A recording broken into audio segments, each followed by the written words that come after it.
Je m'appelle Maritza Aymon, comme d'habitude, je veux continuer mon témoignage. Je profite aussi de ce moment, comme je le disais tout à l'heure, pour bénir chacun des abonnés de mon frère, qui ont été des fidèles. À chaque fois qu'ils m'écrivent, ils me disent « Je suis un abonné de Jonathan Pasquale, je t'ai vu dans telle vidéo ». Ils sont toujours présents, ils me soutiennent, ils m'aident. Par certains d'entre eux, j'ai été béni. Je rends grâce à Dieu pour eux, Amen. Et je leur dis, je n'ai ni argent ni or, mais je crois en un Dieu vivant, un Dieu de puissance pour qui rien n'est impossible. Ils peuvent m'appeler, m'écrire. Même ceux qui ne m'ont pas béni ou qui n'ont pas pu le faire, je les bénis aussi d'une manière spéciale. Je veux aussi bénir le compagnon de mon frère Jonathan Pasquale, le frère Noël Mota. D'après ce que mon frère Jonathan m'a dit, lui aussi a une chaîne. Très bientôt, on sera là-bas aussi. Il faut aller là-bas, s'abonner à sa chaîne également. On va le bénir à travers une interview puissante. On va parler d'un sujet qui sera une vraie bénédiction pour nous les chrétiens. Que Dieu bénisse aussi cet homme vaillant, toujours là, nous soutenant avec patience, avec beaucoup de combats et de luttes, mais nous sommes debout. Que Dieu bénisse ma famille, toute ma famille. Gennady Siderosanto, Marlène, Alléluia, Damar, fils de José Daniel, ma famille, mon frère Malibel Aymon et son mari Christian Castillo. Je veux bénir mon frère Wilson Aymon. Ils sont tous là, ils nous regardent, ils te suivent aussi, mon frère Jonathan. Je n'oublierai pas non plus de bénir mon frère Franklin et sa femme Sonly. Je veux bénir chacun de mes frères qui, même lorsque je n'apparaissais pas, n'ont pas cessé de prier pour moi. Ma sœur Rodi, ma sœur Marcelina, ma sœur Anna Suliméné qui vit au Massachusetts. Depuis longtemps, elle est là à m'aider. Reynaldo aussi. Oui, mon frère Reynaldo. Tu m'as dit hier qu'il y a 2 Reynaldo. Que Dieu les bénisse tous d'une manière spéciale. Et nous savons qu'avec le soutien de chacun, ce ministère ira loin. Que Dieu vous bénisse.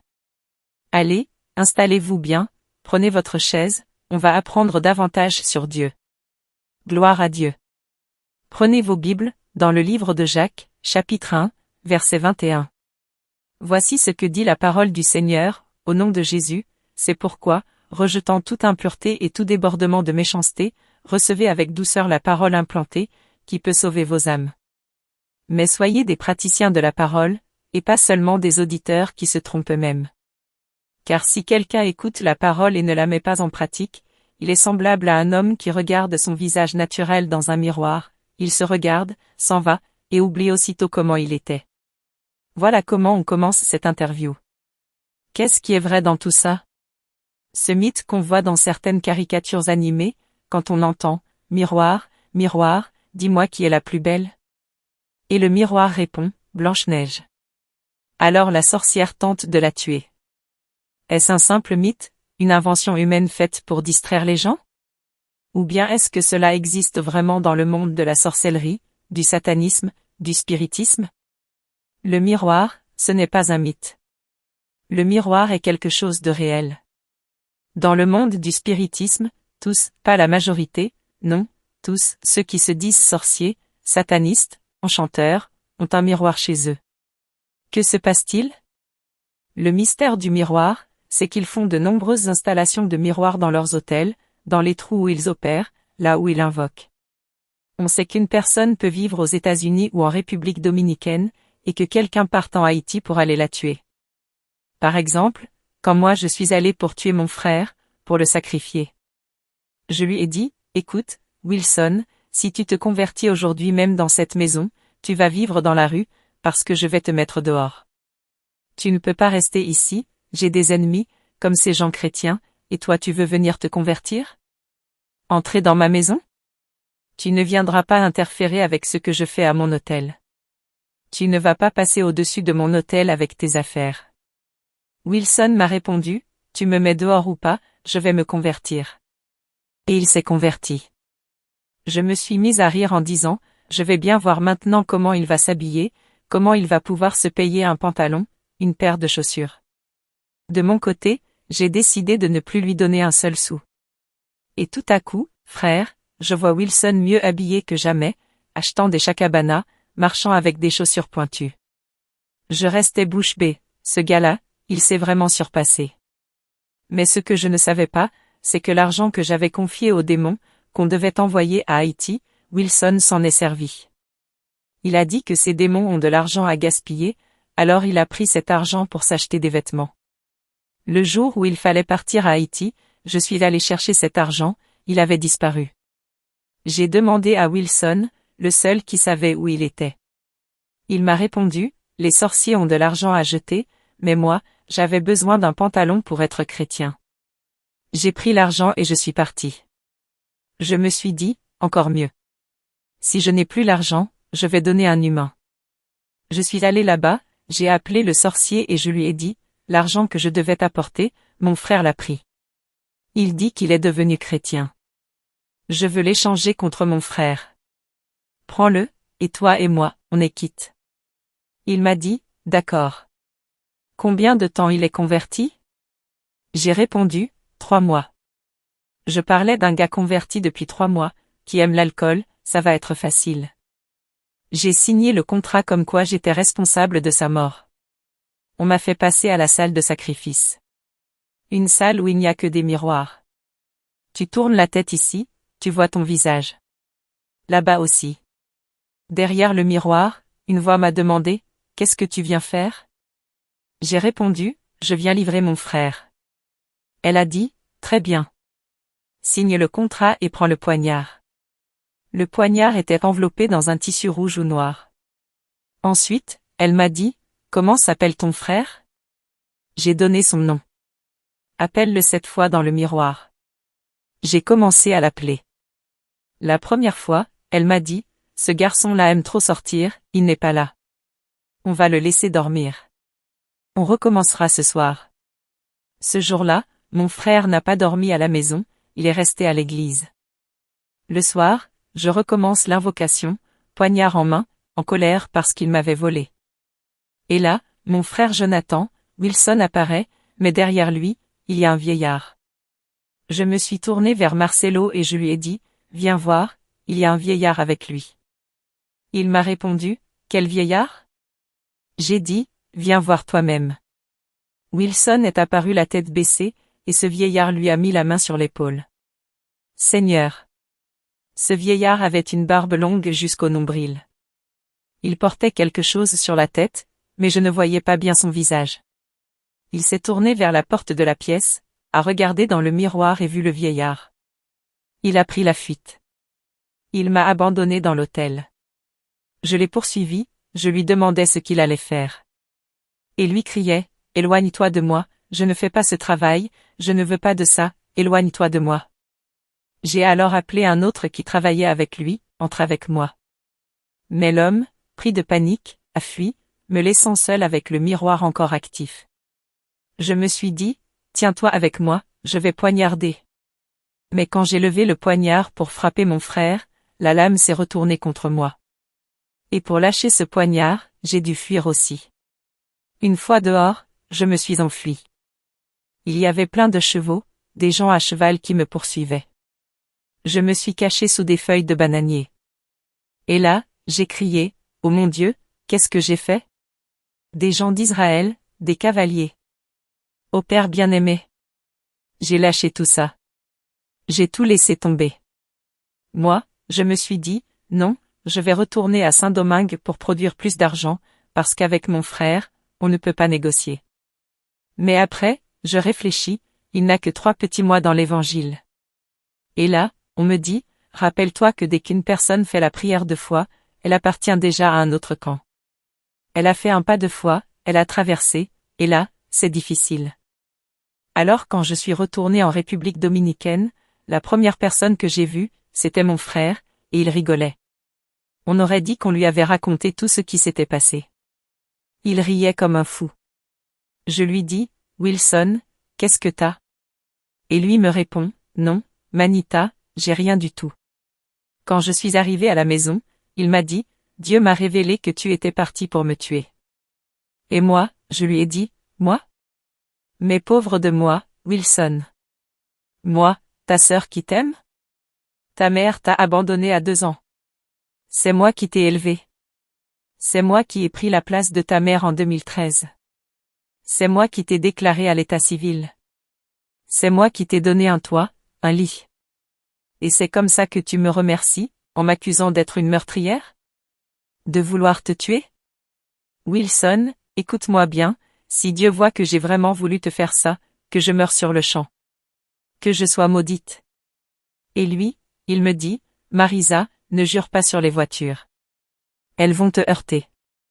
Parce que moi, je sais que t'as voulu me tuer pour de l'argent.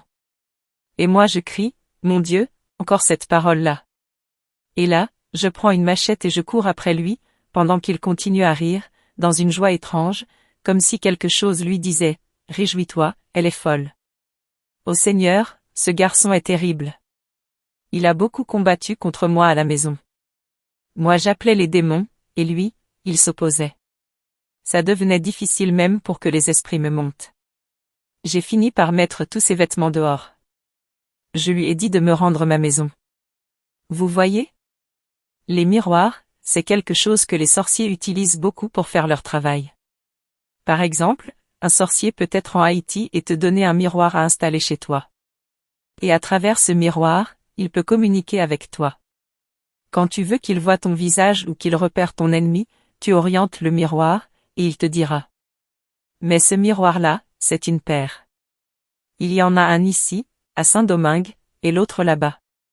Et c'est à travers celui que tu laisses là-bas qu'il peut voir ton visage, voir ce que tu fais. Le miroir? Écoutez-moi bien, le miroir est si puissant que si tu restes devant à te regarder pendant une demi-heure, tu vas sentir une peur terrible. Ton visage change. Oui, ça m'est arrivé. Je me mets à penser. Si tu regardes bien, tu verras des figures, parce que la Bible dit que nous ressemblons à Dieu. Et là, tu te dis, oui, mais... Et tu perds la tête. Il y a une profondeur dans le miroir. Quelque chose de très fort. Moi-même, j'ai eu beaucoup d'expérience avec les miroirs. Je les recommandais aux gens. Je les donnais pour qu'ils les emmènent chez eux. Il y a des gens à qui je donnais un miroir, ils allaient dans une épicerie et plaçaient le miroir face au comptoir. Et depuis mon hôtel, je pouvais faire beaucoup de mal à ce commerce, faire en sorte qu'il ne vende plus, que son argent disparaisse. On fait énormément de choses avec un miroir. C'est quelque chose de nécessaire. Nous, on utilisait le miroir. Et le peuple de Dieu doit savoir qu'à travers le miroir, il se passe beaucoup de choses. Et c'est réel. C'est vrai aussi qu'il y a des énergies qui restent, par exemple, dans les boutiques de vêtements, les supermarchés, les magasins. Il y a toujours des miroirs. Quand les gens se regardent dans ces miroirs, des énergies s'y déposent, et ça peut t'atteindre, toi, quand tu viens après. Ça attire des clients. Il y a même un travail spécifique qu'on fait à travers les miroirs. Je sais pas si ça t'est déjà arrivé, mais il y a des gens qui entrent dans un commerce avec 10 000 pesos, et ils n'en ressortent pas tant qu'ils n'ont pas tout dépensé.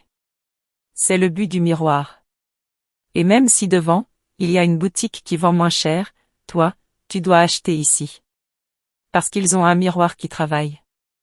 Et puis, ces miroirs qu'on t'offre, souvent ils sont anciens, comme des armoires avec miroirs. Eh bien oui, ces miroirs sont dangereux. Même si on ne les a pas encore chargés avec un travail de sorcellerie.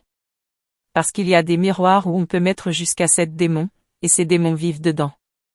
Et les horaires? Les esprits démoniaques ont des heures pour travailler. Parce qu'un miroir, c'est un portail ouvert. Et pas seulement les miroirs. Les téléviseurs aussi.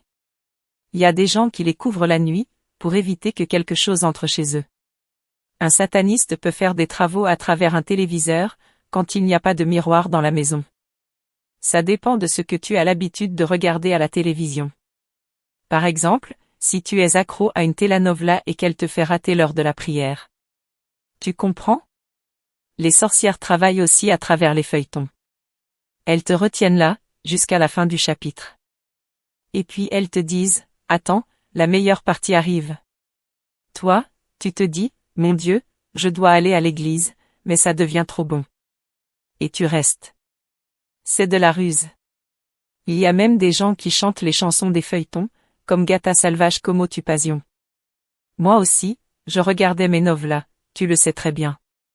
Mais je n'étais pas attaché au film comme ça. Maintenant, regarde bien, si tu réfléchis profondément, dans le film Avatar, celui qui a créé ce monde-là, ce n'est pas un humain. Ce monde existe pour de vrai. Ceux qui font ce genre de film ont de grands pactes avec Satan. La majorité des créateurs de films sont des Juifs. Ils viennent d'Israël et des environs. Ce sont eux qui contrôlent Hollywood et qui sont parmi les plus riches du monde. Ce sont des choses profondes, que seuls ceux qui sont très avancés spirituellement peuvent comprendre. Tu vois, pour les miroirs dans la chambre, il vaut mieux toujours demander à Dieu de protéger nos enfants. Moi, je recommande de toujours couvrir le miroir avant de dormir. Mets un drap dessus. Les anciens étaient intelligents. Ma grand-mère, elle ne laissait jamais un miroir découvert. Elle le couvrait. C'est 1000 fois mieux de le recouvrir avec la présence de Dieu. Quand il y avait des orages, tout le monde couvrait les miroirs, parce qu'on savait que ça attirait le mal. Mais même le drap ne suffit pas. Le mal passe quand même. Et si c'est un drap blanc, c'est pire. Parce qu'ils peuvent sortir du miroir et se cacher dans ce drap blanc. Moi, je m'enveloppe parfois avec un drap blanc. Il y en a qui dorment comme ça, figés, sans bouger, sans parler, comme morts. Le Seigneur les reprenne. Il y a des gens qui ont voulu crier à l'aide, mais ils ne pouvaient pas lever la main. C'est comme si tu avais 10 sacs de ciment sur toi. Tu veux bouger, mais tu ne peux pas. Même si ton épouse est là, à côté, tu veux lui dire quelque chose, mais ta bouche ne parle pas. Moi, ça m'est arrivé.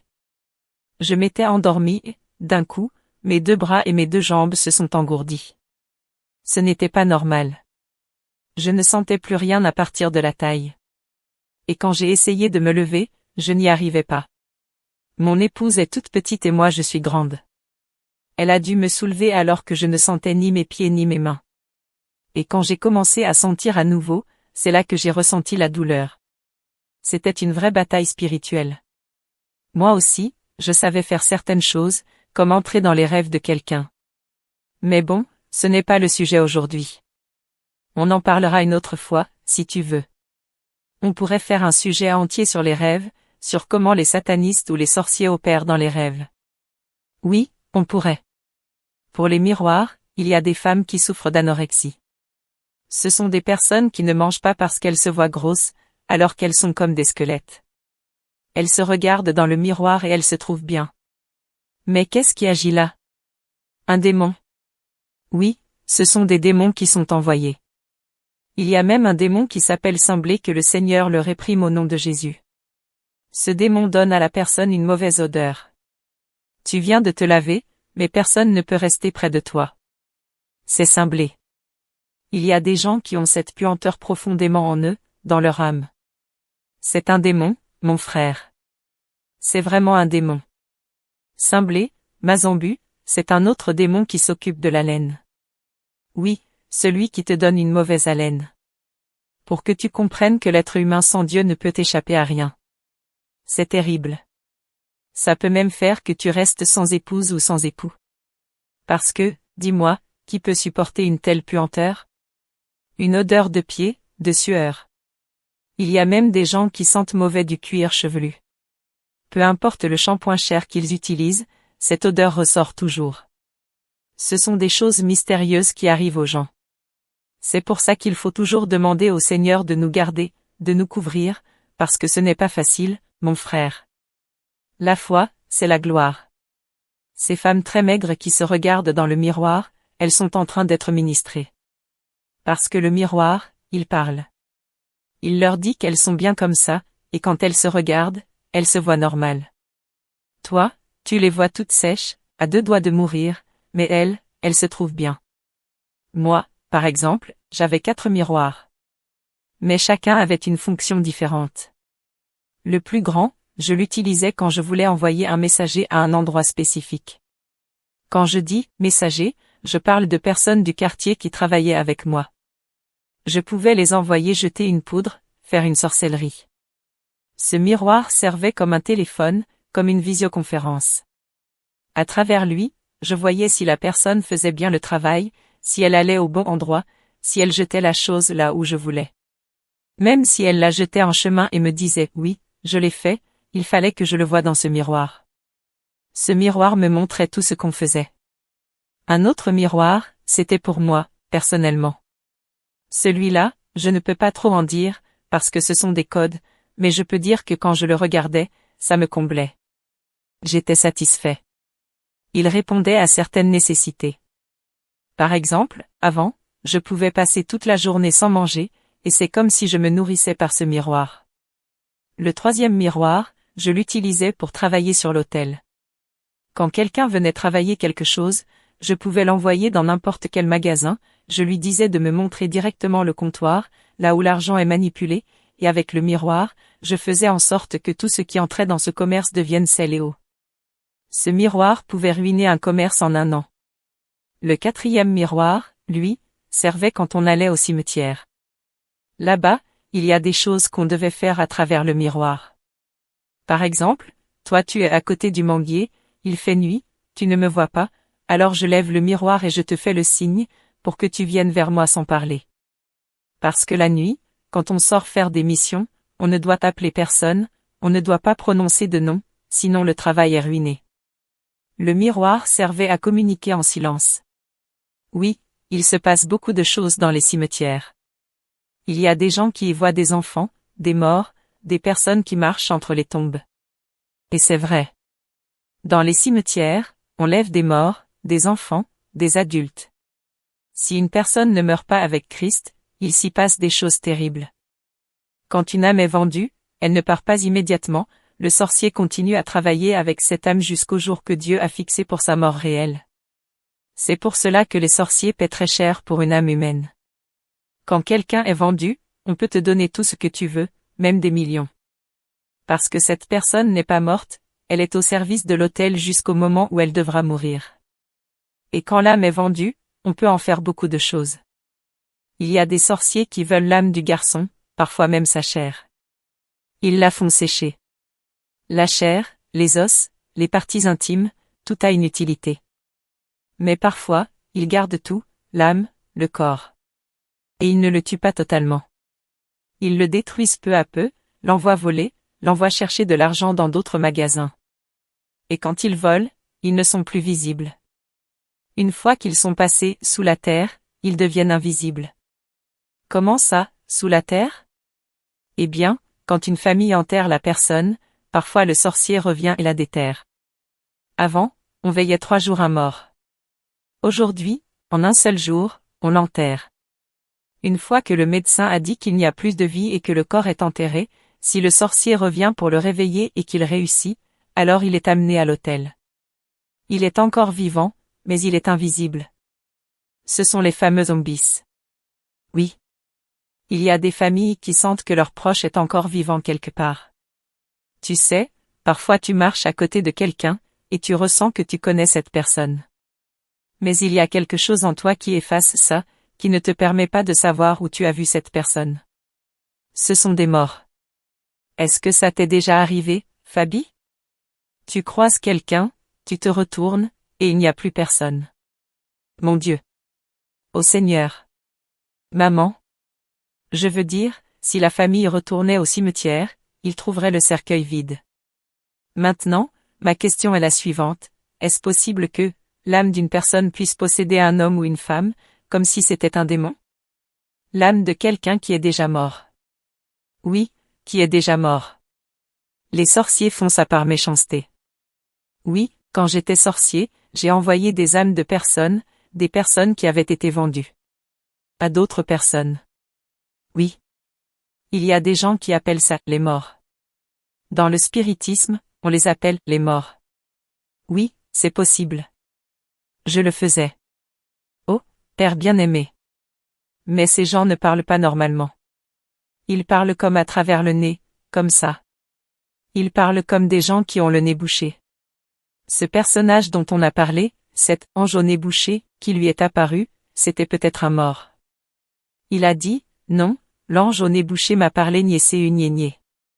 Et il a dit, on va faire un pacte. Il disait qu'un ange lui avait parlé. Mais peut-être que c'était un mort qui lui parlait, à ce garçon. Oh, Père bien-aimé. Bon, mes chers frères et sœurs, nous arrivons à la fin de cette interview. Abonnez-vous, activez la cloche, la chaîne de ma sœur Marisa Aymon, vous pouvez la trouver sous marisa.officiel.